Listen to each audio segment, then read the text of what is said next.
Hi, this is Kim from Made by Mommy, and now it's my turn to take on the September Craft Challenge. I'm going to start with the gift box as the frame for my shelf. And the first thing I'm going to do is put some colored paper in the background to make it a little bit prettier. The construction paper is a little bit larger than the box. I've turned the box over, and I'm going to take out one of the crayons, line up one corner, and then trace a line here so I know where I need to cut.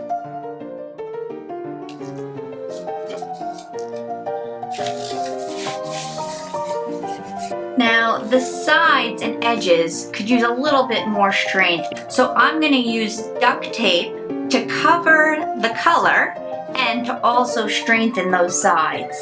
Because I want the outside to look really neat too, I'm going to line that up to the bottom. Make sure that's nice and smooth. Go around each of the sides and then cut it where the corners meet here. And then I'm going to cut a slit like this in each of the corners so that I can fold it in. And now the outside edges of the box are neat and a little bit stronger because of the duct tape. And I'm going to do a second strip around because you'll see there's a gap there. Using the yellow, I'm going to come all the way around on the inside, starting in the corner and making sure it goes all the way down to the bottom edge and winding the tape around the inside of the box. So once we've got that second color wrapped around all four corners, cut the tape, and then again cut the corners so that we can fold it over the top.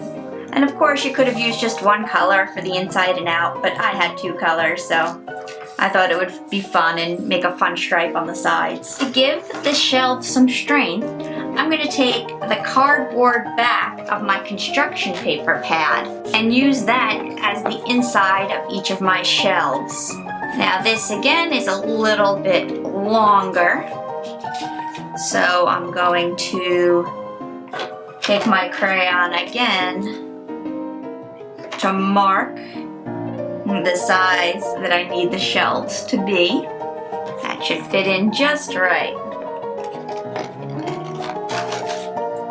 So that's one, and I'll use that as a guide to cut my next shelf. And I'm going to wrap these in duct tape and use duct tape to attach them to the sides. The duct tape is wider than my shelf, so I'm just going to make sure to line it up to the edge because then I can fold it over for another full length. And I'm going to repeat again so that the other edge gets finished like this one. The more times you go around with the duct tape, the stronger the shelf is going to be. Now we've got one yellow shelf ready. Now I'm going to repeat with this one. To attach the shelves, we're going to add duct tape again, this time trimming to the width of the shelf and attaching inside like that. And repeat for the other side. Attaching at the bottom and repeat the same on top for extra strength. And repeat for the second shelf. I'm not really happy with the plain background, so I think it's time to break out the finger paints. You know it's good art when your hands get messy. Add in some red. I like it much better with the extra color added.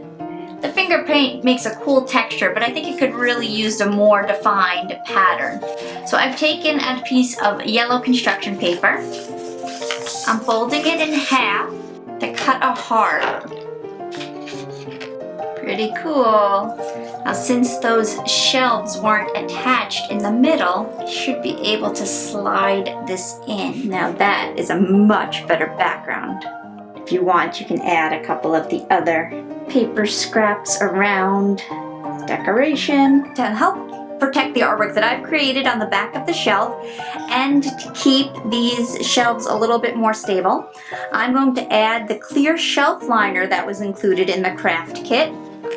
I cut out contact paper to be the width of the box, and you can see I started lining it over here, wrapping it around the edge, squeezing on each of these corners so that it really holds its place, and then doing the same on each of these shelves.